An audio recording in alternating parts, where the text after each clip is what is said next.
haciendo bien las cosas, haciendo las cosas como se deben, consiguiendo atraer público al pabellón por resultados, por juego, por equipo, por dureza, por defensa.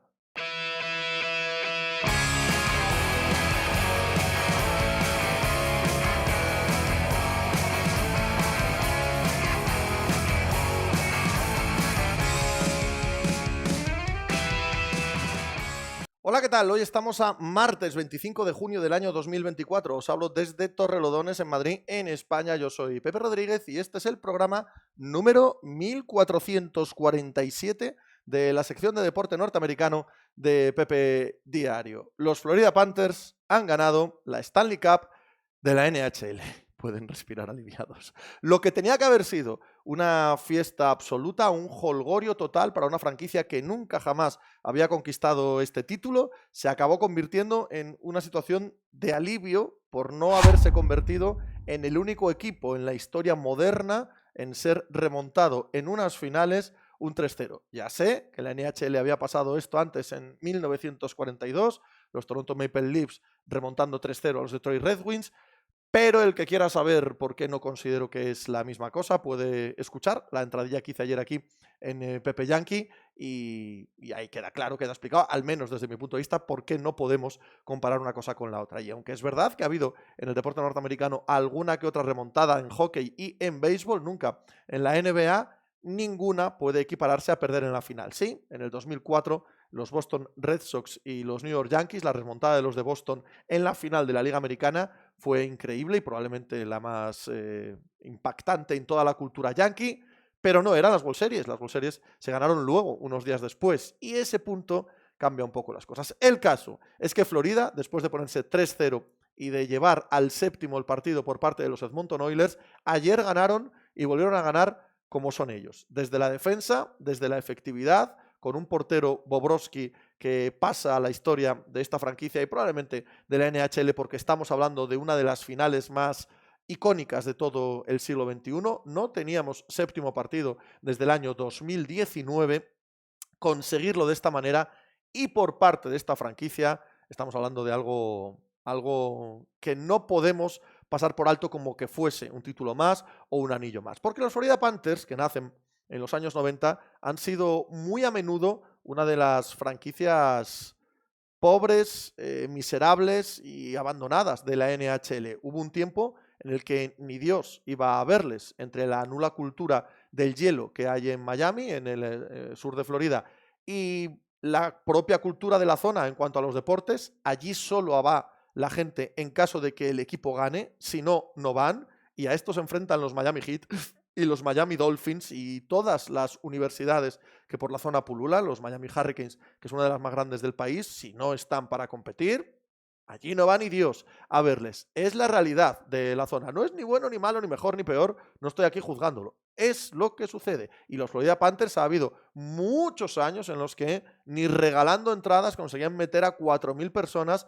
para ver a este equipo. Y se tiraron 20 años sin ganar un partido de playoff y 10 años en los que no estaban dentro de playoff y una serie de gestiones horrendas, espantosas, que les ha puesto siempre al borde del traslado y de cada vez que había una idea de expansión por el norte de Estados Unidos o por el sur de Canadá, se hablaba de que Florida podía moverse de allí. De hecho, en el mismo estado, los Tampa Bay Lightning son el equipo emblema y los Florida Panthers son el hermano pequeño incluso dentro del estado de Florida. ¡Wow! Hace 3-4 años cambió la dirección de la franquicia. El propietario que lo había comprado en la década de los 10 del siglo XXI, 2012, 2013, por ahí, decidió dejar de intercambiar general managers e intercambiar entrenadores para focalizarse, para centrarse, para pensar un proyecto que fuese a medio plazo y que consiguiese traer a público a los asientos de los Florida Panthers. Y de ahí,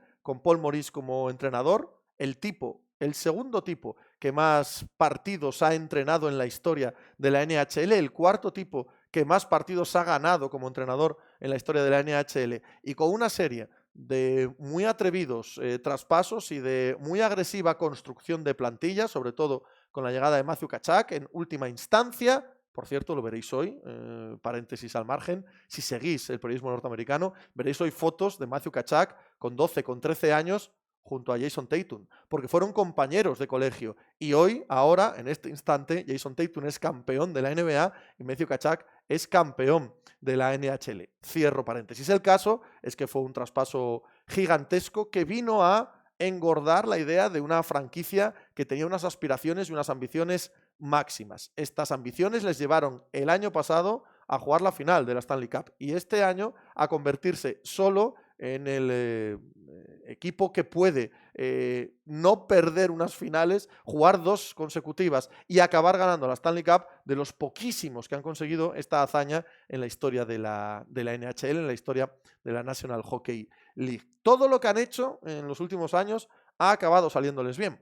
Todo lo que han hecho ha llenado el pabellón, les ha permitido tener grandes temporadas regulares, la del año pasado no, pero la hace 2 años ya fue muy buena, esta ha sido buenísima, es decir, no son solo un equipo de playoffs, un equipo que te asegura muchas victorias y que te asegura buen hockey y buen espectáculo durante todo el año.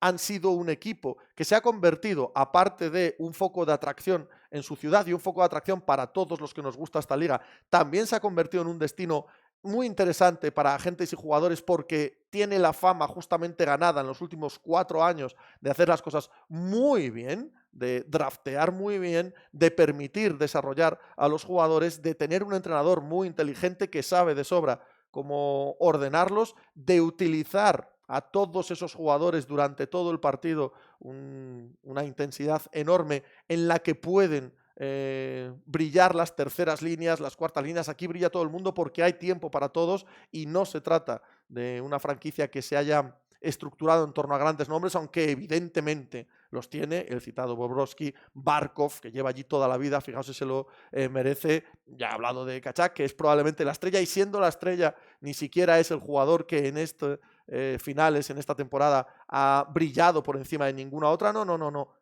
Es el equipo defensivo por excelencia de la liga ahora mismo, es el equipo duro, es el equipo en el que todo el mundo está comprometido. Todo eso sumado les permite tener una visión de sí mismos, les permite tener un orgullo en sí mismos que se traslada al resto de la liga y se traslada al resto de cualquiera que mire con un poco de atención a la NHL. De hecho, ayer, conquistando el título, su primer título, eran las terceras final de la Stanley Cup que jugaban, una en los años 90 a los 3 años de creación de la franquicia y la otra el año pasado, como os decía.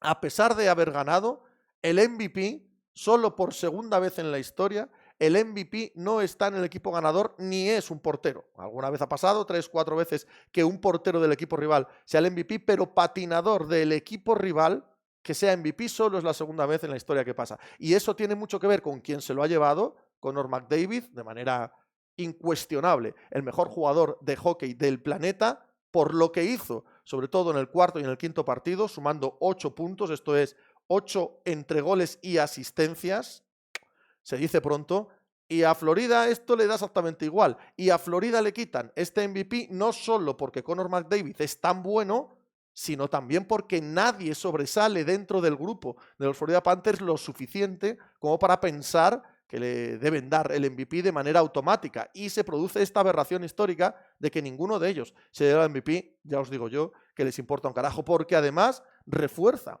esa imagen de que se hacen las cosas bien. Tiene que ser especialmente doloroso para el hockey en Canadá, ya más de 3 décadas sin ganar el título, ahora son los Edmonton Oilers los que han perdido, que un equipo de Miami, un equipo que no tiene en su zona ninguna cultura de hockey, no debería tener ninguna cultura de hockey, les haya apartado una vez más del gran premio, del gran trofeo, de haber conseguido levantar la Stanley Cup. Pero más doloroso aún debe ser que sea de esta manera, haciendo bien las cosas, haciendo las cosas como se deben, consiguiendo atraer público al pabellón por resultados, por juego, por equipo, por dureza, por defensa, por victorias, por caminitos en playoff que les llevan a noches históricas, a séptimos partidos, a remontadas, a eliminar a los New York Rangers, a los poderosísimos New York Rangers, ganándoles en el Madison Square Garden, ganándoles en casa, haciendo las cosas como se deben, siendo mucho más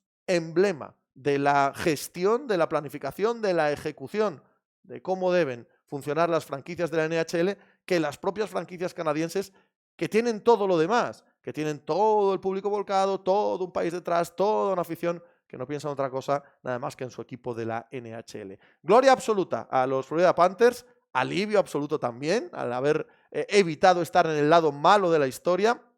Nada que objetar a la sobresaliente campaña de los Edmonton Oilers y a la sobresaliente campaña de Connor McDavid, como os decía antes, justísimo MVP de la Stanley Cup, aunque hayan perdido. Y aquí mi sombrero y mi saludo al gran campeón de la NHL este año, los Florida Panthers. Hablemos hoy, además de este título y de este anillo, en la primera parte del programa, como os dije ayer, de los Cleveland Guardians, el mejor equipo, el equipo con mejor récord ahora mismo de la Liga Americana en béisbol. ¿Cómo narices ha pasado esto? Ha sido ante nuestros ojos y no sé muy bien el motivo. Que nos lo explique Adrián Cobo en la primera parte del programa. Segunda parte del programa para la NFL, para el repaso a la off-season de las 32 franquicias. Hoy nos tocan los Tennessee Titans con nuevo entrenador Brian Callahan y nuevo ataque, básicamente construido desde cero en esta off-season. Que nos lo cuente Jorge Fernández. Vamos con ello, hay que andar.